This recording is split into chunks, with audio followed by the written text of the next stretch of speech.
ഒരു വേഷം അഭിനയിക്കണം എന്ന് പറഞ്ഞു. ഞാൻ പറഞ്ഞാൽ ഇങ്ങനെയാണ്, ഡെസേർട്ടാണ്, അതാണ് പറയാം, ചെയ്യാം, നമുക്ക് നോക്കാം. പിന്നെ എന്നെ വിളിച്ചിട്ട് പറയുന്നത്, സാർ ഞാനിങ്ങനെ ഒരു സിനിമ തുടങ്ങി. അപ്പം ഞാൻ വിളിച്ചു, അനീഷ് മറ്റത് മറന്നുപോയോ?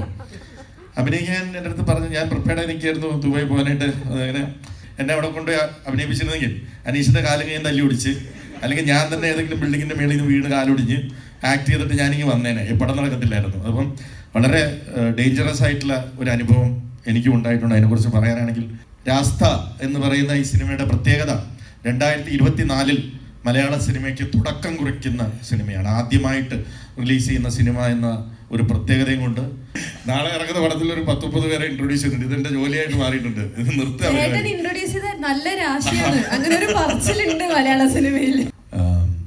ഇത് അനീഷിനെ ഞാൻ സൂര്യ ടിവിയിൽ ഇരിക്കുമ്പോൾ മുല്ലമൊട്ടും മുന്തിരിച്ചാറും എന്നൊരു സിനിമ സെല്ല് ചെയ്യാനായിട്ടാണ് എൻ്റെ അടുത്ത് ആദ്യമായിട്ട് വരുന്നത്.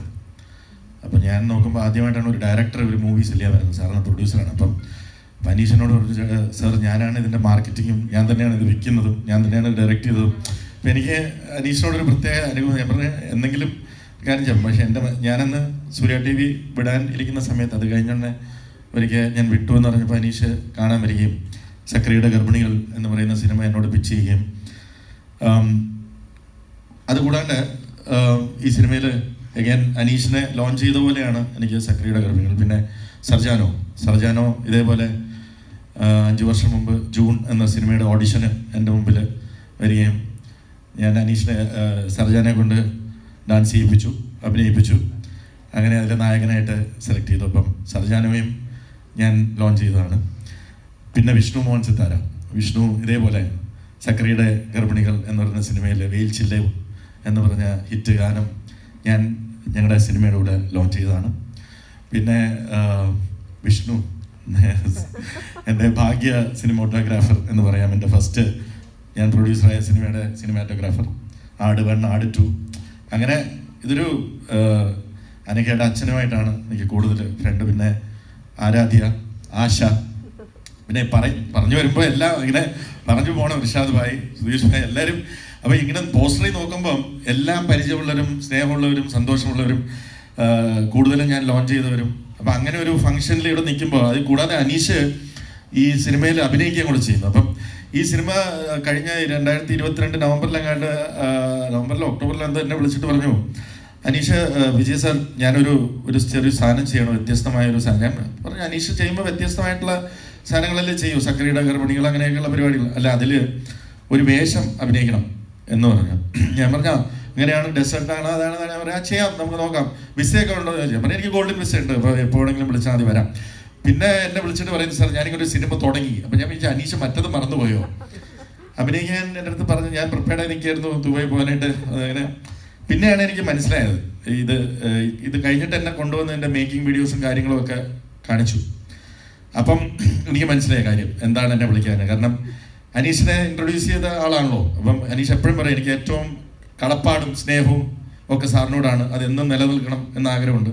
ഇങ്ങനെ ഒരു പടത്തിൽ കൊണ്ടുപോയി എന്നെ അഭിനയിച്ചിട്ടിരുന്ന, ഇപ്പം ഇർഷാദ് ഭായ് ഒക്കെ പറഞ്ഞ പോലെ എന്നെ അവിടെ കൊണ്ടുപോയി അഭിനയിപ്പിച്ചിരുന്നെങ്കിൽ അനീഷിൻ്റെ കാലും കൈയും തല്ലി ഒടിച്ച്, അല്ലെങ്കിൽ ഞാൻ തന്നെ ഏതെങ്കിലും ബിൽഡിങ്ങിൻ്റെ മേളിൽ നിന്ന് വീണ് കാലൊടിഞ്ഞ് ആക്ട് ചെയ്തിട്ട് ഞാനിങ്ങനെ വന്നേനെ, പടം നടക്കത്തില്ലായിരുന്നു. അപ്പം മേ ബി ആ സ്നേഹബന്ധം നിലനിർത്താൻ വേണ്ടിയിട്ടായിരിക്കണം എന്നെ ഈ പടത്തിൽ വിളിക്കാഞ്ഞത്.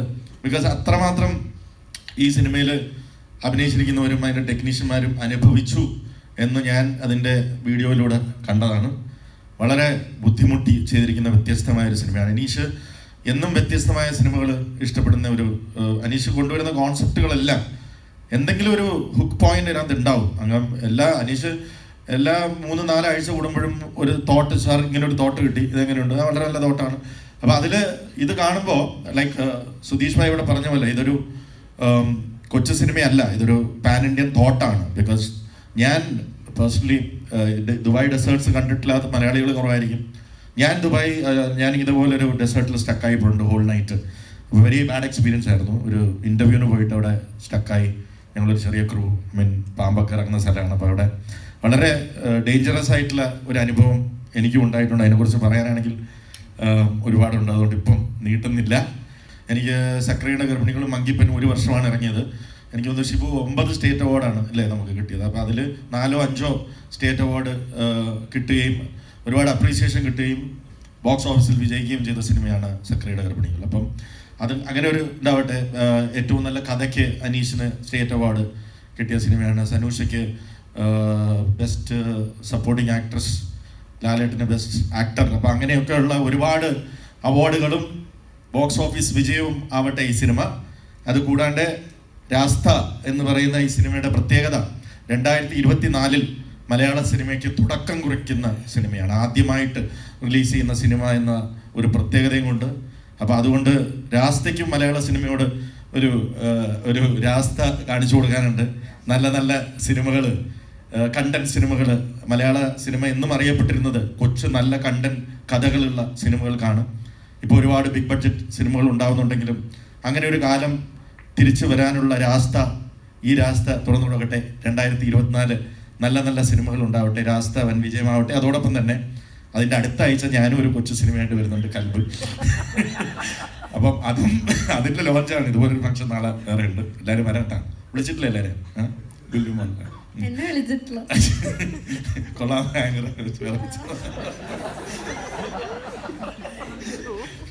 പാർവതിയുടെ സുഹൃത്താണ്, അതുകൊണ്ട് പറയാൻ കുഴപ്പമില്ല. ഭയങ്കര ഡാൻസറൊക്കെയാണ്.